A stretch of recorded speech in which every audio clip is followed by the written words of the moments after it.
How to pick a niche the smart way. I hope it's abundantly clear to you that a lot of people fail to make money online because they don't know how to pick niches the right way. They end up building the wrong kind of business. Regardless of how much time, effort, and money they put into their business, nothing seems to work.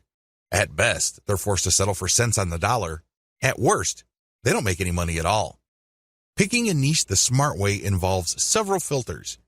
You have to make sure that you go through this process. You can't skip a step. You can't assume that you know what's hot, and you can't wait to just build a website and get going. I'm telling you, your impatience will ensure the early death of your business, guaranteed. Step number 1, start with your personal interest. The first thing that you need to do is to be clear about your personal interests. What kind of topics would you love to write about? What kind of topics would you like to build a business on? What makes this difficult is that a lot of people think that there is some sort of right answer.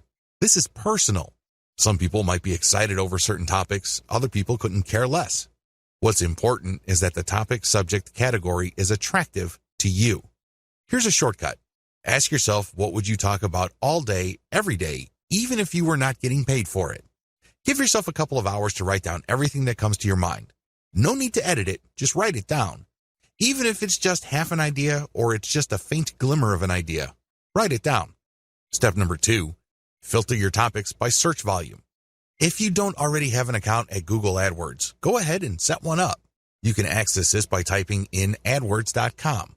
Log in with your existing Gmail account and set up an AdWords account. Once you're set up, look at the Tools section and select Keyword Planner Tool. Type in the topics you're interested in. Do this one by one. When you do this, you get a list of keywords related to that topic. Look at those keywords' average monthly search volume. This is an indirect way of getting a rough idea of the overall demand level for those niches. Once you've found the keywords for one niche and have listed their search volume numbers, move on to the next keyword and then the next one after that. Once you have gotten the numbers for all these keywords, pick the niches that are in the middle. You don't want niches that have too much search volume because they most likely have a lot of competition. On the other hand, you don't want niches that have too little search volume. Step number 3, filter by commercial value. On Google's Keyword Planner tool, next to each keyword's expected monthly search volume is a dollar figure. This is the estimate AdWords gives you regarding how much advertisers will pay per click on ads that show that keyword. This gives you a rough idea of the commercial value of each niche. Again, line up the CPC value of the keywords, come up with an average, and then compare all the niches' average values. You should focus on niches that have a decent search value. We're talking at least $1 or more per click. Again, this is the average click value. Step number 4, filter by competition level. By this step, you have shortened your list quite a bit. The next step is to enter each of the keywords related to the niches that are still on your list into Google's main search box. When you do a search on Google, it will tell you how many websites ranked for that keyword. Take note of this. You will then see how many competitors you have on average per niche. With this information, eliminate niches on your list that have too much competition. Step number 5, filter your list by search trends. Finally, go to Google Trends and enter the keywords related to the remaining niches on your list. Look for a trend line that is going up or at least is flat with a slight tilt up. This trend line tells you that your niche is not dying over time. This is very important because you don't want to build your business on a niche that's actually on its way out. Optional filters. While the 5 filters above should be enough for you to develop a viable online business, if you want to turbocharge your results and increase your likelihood of success, apply the following additional filters. Optional filter number 1, filter by social visibility. Enter your keywords on major social media platforms like Facebook, Twitter, YouTube, Pinterest, and Instagram. Can you tell if there are a lot of existing accounts on those places that talk about your niche? If there isn't, delete the niche from your list. Optional filter number 2, filter by content virality. For this filter, look at the groups pages and accounts that target the niches that you have left on your list. Look at the engagement levels of the content in those accounts. Does it seem like there's an organic, active community built around these niches? If the answer is yes, keep the niche. If the answer is no, you might want to get rid of that niche. Keep all these in mind because if at least the main 5 selection factors are present, there's a strong likelihood your business will be successful. However, keep in mind that while niche selection accounts for 90% of success, You still have to take care of the remaining 10%. Create a niche brand home. Now that you have a clear idea of what your niche is going to be, the next step is to build a home for the brand you will be creating for that niche. Pay attention to what I just said. I said that you will be building a brand. I did not say business, and I definitely didn't say website. Unfortunately, a lot of online entrepreneurs think that once they've discovered a niche, they just need to build a website or a business. Wrong. If you don't build a brand, it's only a matter of time until your business stagnates or flat out fails. You have to build a brand. This is what people will gravitate to. This is what people will build an organic community on. You have to build a brand. Otherwise, you're just simply pushing information as a commodity. That's a losing game. The best that you could offer is content and information. You really don't have much of an advantage because your visitors can get that elsewhere. In fact, your competitors probably have been around far longer than you. There's really no good reason for them to go to you for content when they can find that stuff somewhere else. You need to build a brand. Your brand is a set of values that your community and targeted audience would associate with your business. That is your brand. Build a niche brand website. The first thing that you're going to work on is your website. This is going to be the home of the brand that you manage to build through all the content that you distribute all over the internet. All that branding has to go somewhere. All that effort has to lead to a specific place on the internet, and this is your website. Do not ever confuse your website with your brand. Your website is just an expression of your brand. It is not your brand. When putting together the specifications for a website, understand that you're trying to create an experience. Think of building a website as something like setting up a nightclub. When you're setting up a dance club, nightclub, or some sort of social destination, you're looking to set up an experience. Because if you just set up a club that serves alcohol and plays loud music, you've set up something generic. You've set up something that people could experience pretty much everywhere. There has to be something that's different about your brand. This is called your unique selling proposition. That's why you have to look at your website as a giant opportunity to communicate your unique selling proposition. What is it about your treatment of your niche that makes your brand stand out from the rest? Unfortunately, only you can answer that question.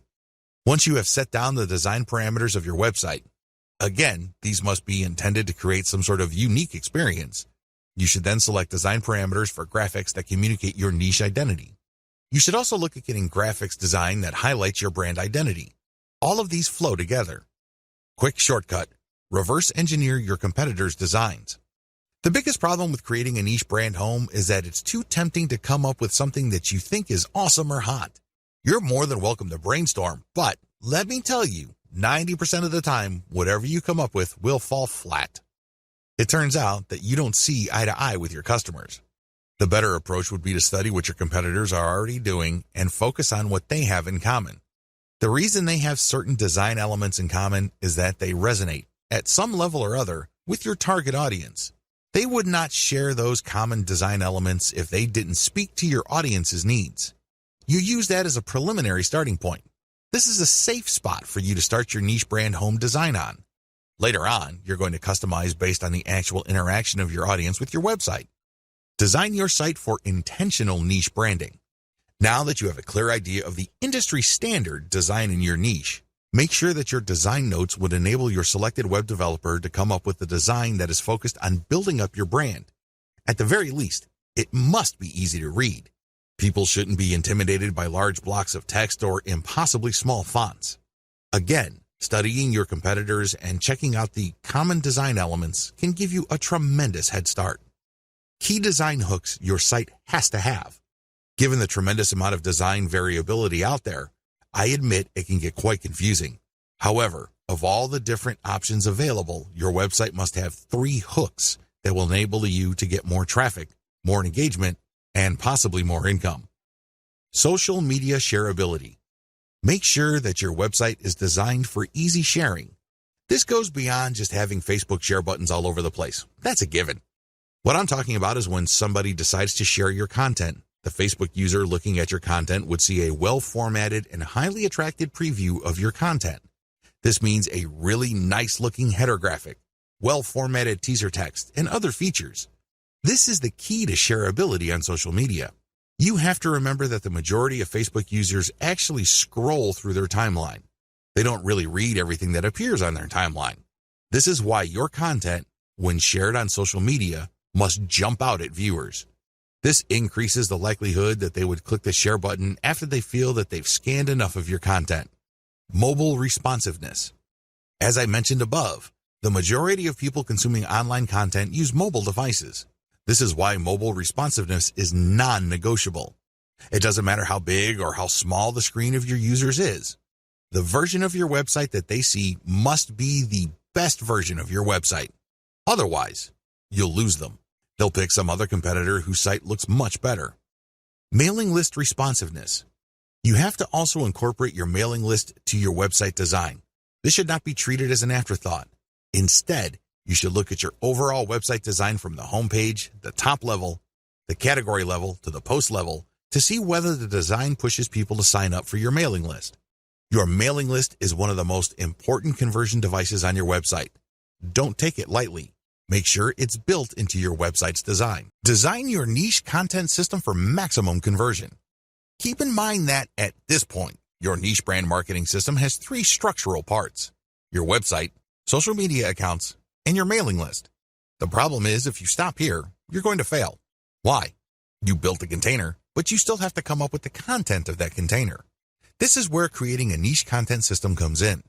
It has to be a system. It can't just be stuff that you come up with randomly to fill out your website. That's not going to work. Key content strategies. Niche specificity builds authority. The first content strategy you're going to focus on is niche specificity.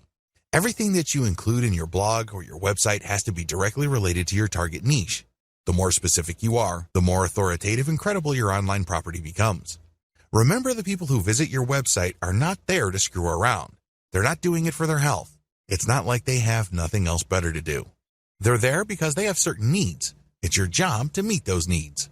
Otherwise, you don't develop a brand. Adapt your content to target different platforms.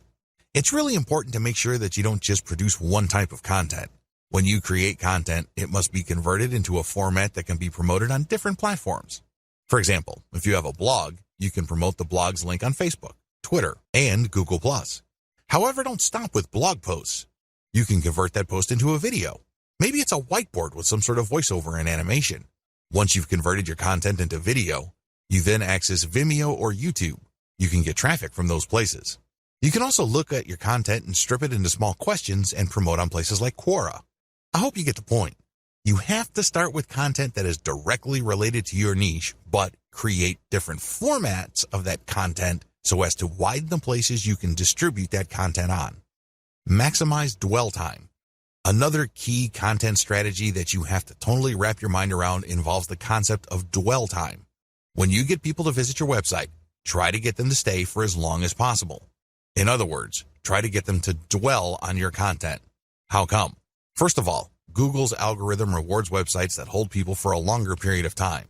If, for example, your website shows up in search results and a person clicks and takes a long time to get back to Google, Google's algorithm is set up to reward your site and punish websites that people bounce out of immediately. In Google's estimation, the searcher found what he or she was looking for on your website. That's why they stuck around for quite some time.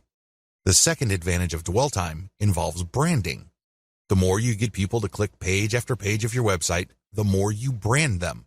The more you establish in their minds your authority and credibility. This leads to increasing levels of trust.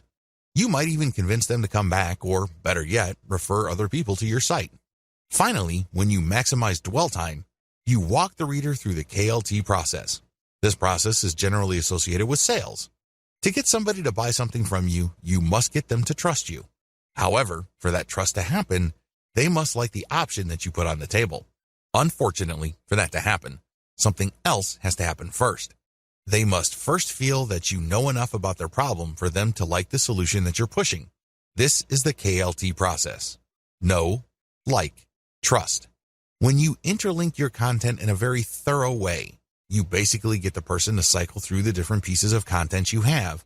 This gives them a good understanding of your expertise. This builds up enough trust in their minds that there's a good likelihood they may end up on a page that contains ads that would convert them. You increase the chances of this happening if you maximize dwell time. Website strategy. When it comes to housing your content, your website must be optimized for 2 things: ad placement and text link placement.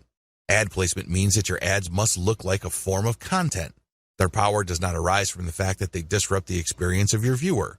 Instead, your ad must add value to the content that the user is consuming. This can increase the likelihood of conversion. Also, your content must be optimized for text link placement. These are text ads. These ads look similar enough to your content. If you pull this off right, the ad would act as a form of content. It isn't intrusive.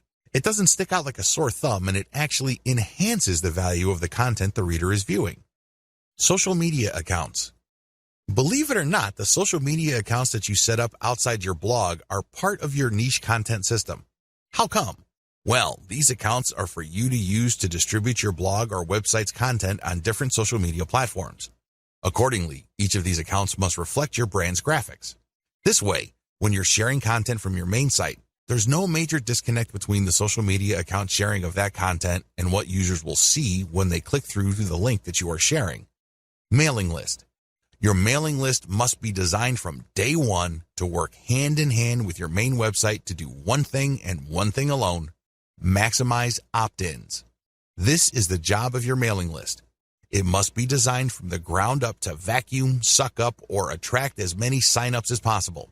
That is its job. However, this is not going to happen in isolation. This can only take place when the rest of the website is also optimized. One way to put this is you shouldn't look at designing your mailing list element in your website as an afterthought. You must design it on day one. Build a successful niche content creation system. A lot of people believe the mistaken idea that they have to produce content every single day. In their minds, the more content they have, the more Google will index and the more traffic they would get from search engines. Absolutely wrong. It depends on your niche. For example, if you are a publisher of an online newspaper, you have to publish at least once a day. Oftentimes, news is updated several times a day. But if your niche is fairly static, like, let's say, insurance, and you're not offering insurance news, then you should publish once a month at most. The key here is to prioritize quality over quantity. This is how you will dominate your niche. Focus your firepower on one amazing piece of content and spend the rest of your time promoting that awesome piece of content. That's how you build an empire. Again, it depends on your niche, but the takeaway here is quality over quantity. The shortcut. As you probably already know, if you come up with some weird ideas for what's hot in your niche, chances are you'll fall flat on your face. This is almost guaranteed.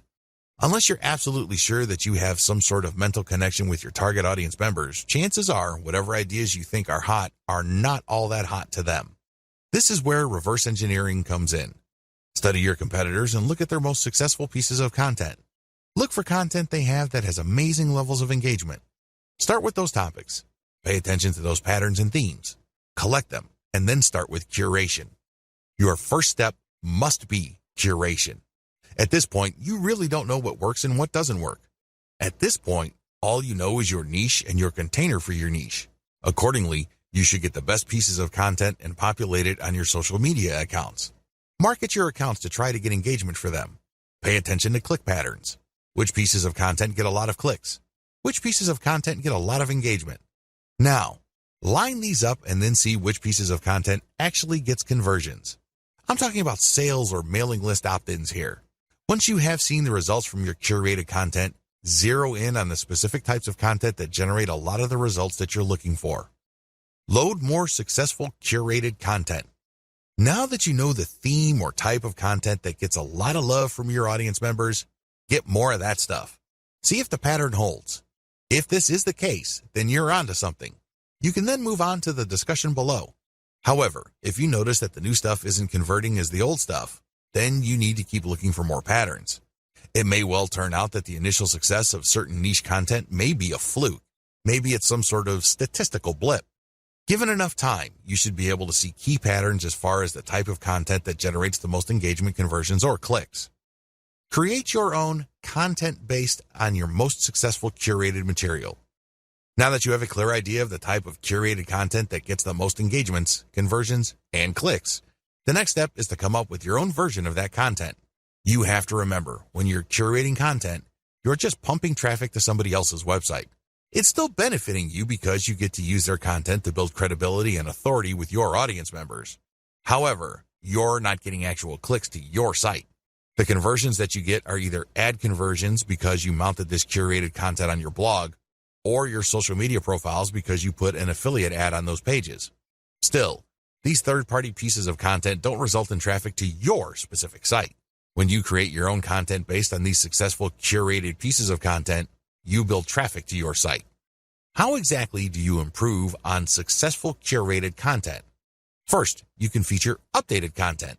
By simply making sure that your version of your niche's most successful content has the most up-to-date information, you can improve the quality of existing competitor content out there. Next, you can provide multimedia for this type of content.